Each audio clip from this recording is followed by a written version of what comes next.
Hi verse, నేను మీ doctor MZ Askari, ఎండి యునాని. నా practice వచ్చేసి హైదరాబాద్ నాంపల్లిలో ఉంటుందండి. ఇవాళ టాపిక్ వచ్చేసి న్యూరోజెనిక్ ఈడీ, ఎరెక్టైల్ డిస్ఫంక్షన్. నరాలు పాడైపోవటం వల్ల అంగం ఇలా లేచి ఇలా నిలకడ ఉండదు. సెక్స్ చేసే లోపటే కిందికి వచ్చేస్తుంటుంది, ఇలా ఆగదు. మన పక్షవాతం చేయికి వచ్చేసేలా పైకి ఉండదు, కిందికి వచ్చేస్తుంటుంది. ఇది కూడా ఒక రకమైన పక్షవాతమే, అంగానికి పట్టిన పక్షవాతమే. నర్వ్స్ వీక్ అయిపోవడం వల్ల మీకు వచ్చే సమస్య న్యూరోజెనిక్ ఈడీ. ఇది ఎవరిలో వస్తుంది? దీని కారణాలు ఏంటి? అతిగా హస్తప్రయోగం చేసే వాళ్ళలో అంగం వైపు వచ్చే అంటే నరాలు వీక్ అయిపోతాయి.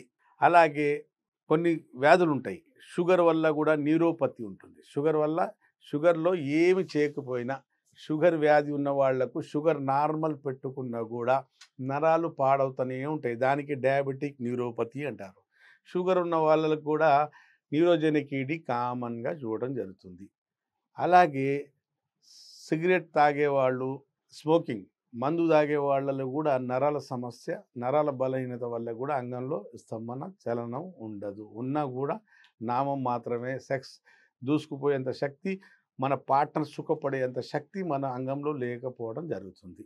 అలాగే మన అంగం వైపు చుట్టుపక్కల లేదా వెన్నుపూస మీద దెబ్బ తాగటం, లేదా స్పైన్ సర్జరీ అవ్వటము, దెబ్బ తాగటం వల్ల కూడా పోలియోమలైటిస్, అలాగే పక్షవాతము, పారలైసిస్, ఇట్లాంటి నరాల సమస్యలున్నా కూడా న్యూరోజెనిక్ ఎరెక్టైల్ డిస్ఫంక్షన్ వచ్చే ఛాన్సెస్ ఉంటాయి. మీకు దేనివల్ల వచ్చినా కూడా మా యునానీలో నరాలకు సంబంధించిన, షుగర్ వల్ల మీ నరాలు వీక్ అయిపోవటం వల్ల అంగం కూడా లేచి నిలబడలేదంటే దానికి కూడా ట్రీట్మెంట్ ఉంటుంది.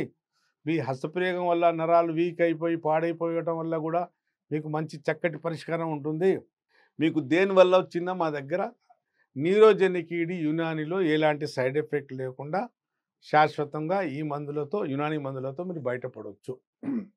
అంగానికి చాలాసేపు సస్టైన్ చేసే మందులు, నరాలకు బలపరిచే మందులు యునానీలో బాగుంటాయి.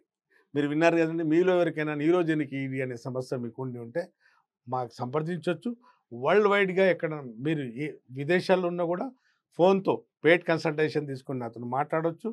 లేదా దగ్గరలో ఉంటే నాతో కలిసి ఈ సమస్యకు ట్రీట్మెంట్ తీసుకుని మీరు శాశ్వతంగా బయటపడవచ్చు. చాలామంది మా దగ్గరికి వచ్చేసి, సార్ నా అంగం 3 ఇంచులు ఉంది, 4 ఇంచులు ఉంది, సెక్స్ పనికి వస్తానా రానా అని చాలా డౌట్లు వాళ్ళకు నాకు మెసేజ్లు కూడా వస్తుంటాయి. అలాగే పేషెంట్ నేరుగా వచ్చి చూపించుకుంటారు. నేను ఒకటే అంటానండి, అంగము స్తంభించాక 3 ఇంచులుంటే మోర్ దెన్ ఎనఫ్.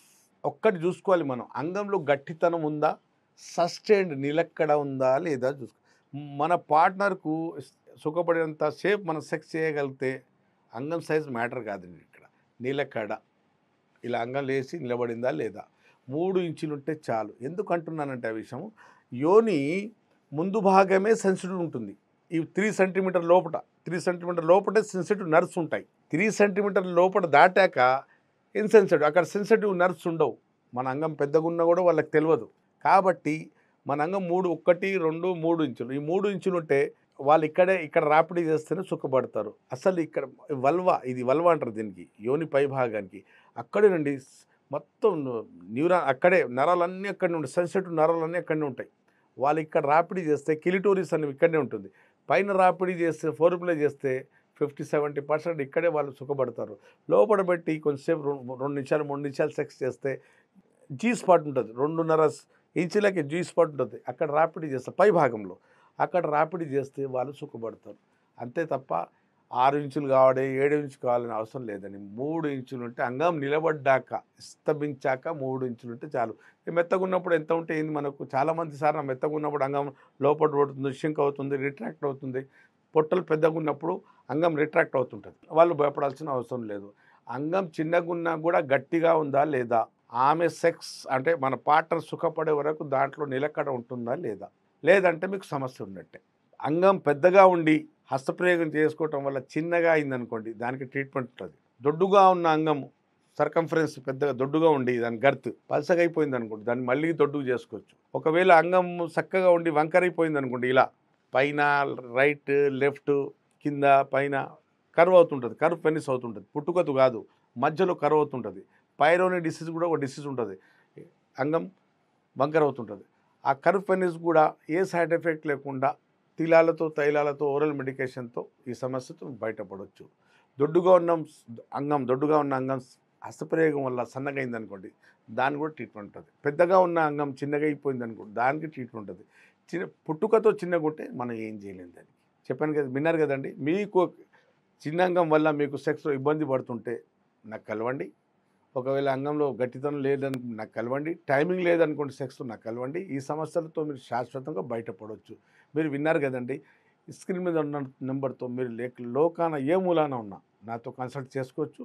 లేదా ఉభయ రాష్ట్రాల్లో ఉంటే దగ్గరలో ఉంటే నాతో నేరుగా కలిసి ట్రీట్మెంట్ తీసుకోవచ్చు. ఈ సమస్యతో మీరు శాశ్వతంగా బయటపడవచ్చు.